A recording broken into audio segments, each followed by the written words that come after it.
भारतीय संस्कृति में पर्यावरण संरक्षण के महत्व को समझाने के लिए इसे प्राचीन काल से ही जीवन दर्शन के साथ पिरो कर रखा गया है। हड़प्पा संस्कृति हो या वैदिक संस्कृति, सभी ने पर्यावरण की महत्ता को माना है। भारतीय मेधा ने प्राकृतिक शक्तियों को देवी देवताओं का रूप देकर पर्यावरण संरक्षण को ऊंचा दर्जा दिया है।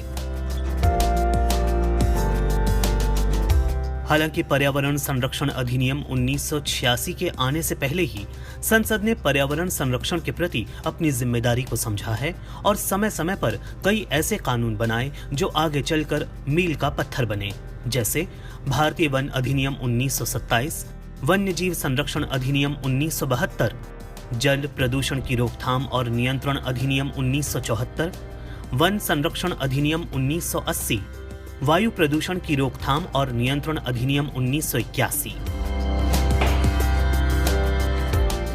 पर्यावरण संरक्षण कानून का उद्देश्य पर्यावरण की सुरक्षा और सुधार करना है।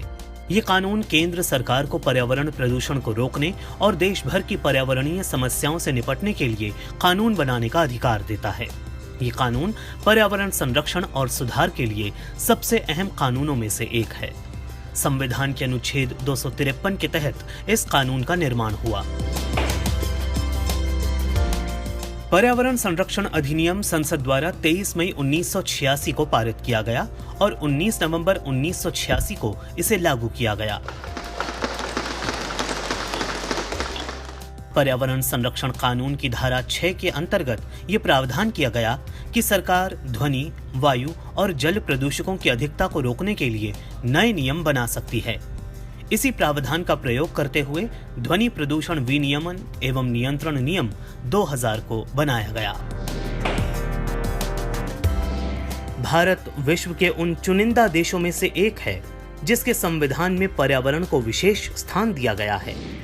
पर्यावरण संरक्षण कानून निर्माण का मुख्य उद्देश्य संयुक्त राष्ट्र द्वारा पर्यावरण संरक्षण की दिशा में किए गए प्रयासों को भारत में लागू करना है। ये कानून पर्यावरण प्रदूषण की रोकथाम, नियंत्रण और उपशमन के लिए एक राष्ट्रव्यापी कार्यक्रम की योजना बनाकर उसे लागू करने का अधिकार देता है। इस कानून में केंद्र सरकार को पर्यावरण करने वाले उद्योगों को निर्देशित और बंद करने की शक्तियां दी गई हैं। जनता और कंपनियों के साथ ही सरकारी विभागों को भी इसके दायरे में लाया गया है। ये कानून पर्यावरण को निजी ठेकेदारों और खनिकों के हाथों से होने वाले शोषण से बचाने में भी मदद करता है। ये कानून केंद्र सरकार को राज्य सरकारों के साथ मिलकर पर्यावरण की रक्षा और सुधार के उद्देश्य से भी सभी आवश्यक उपाय करने की शक्ति देता है। केंद्र सरकार इस कानून के तहत विशेष उद्देश्य के लिए अधिकारियों की नियुक्ति कर सकती है और उन्हें संबंधित शक्तियां और कार्य सौंप सकती है। इस कानून में अपराध का दंड 5 साल तक की कैद की सजा या 1 लाख रुपए तक का जुर्माना या दोनों एक साथ हो सकते हैं। पर्यावरण संरक्षण से संबंधित मामलों के प्रभावी और शीघ्र निपटान के लिए वर्ष 2010 में राष्ट्रीय हरित प्राधिकरण की स्थापना की गई। इसके साथ ही वर्ष 2016 में सरकार ने खतरनाक और अन्य अपशिष्ट प्रबंधन विनियम भी बनाए हैं।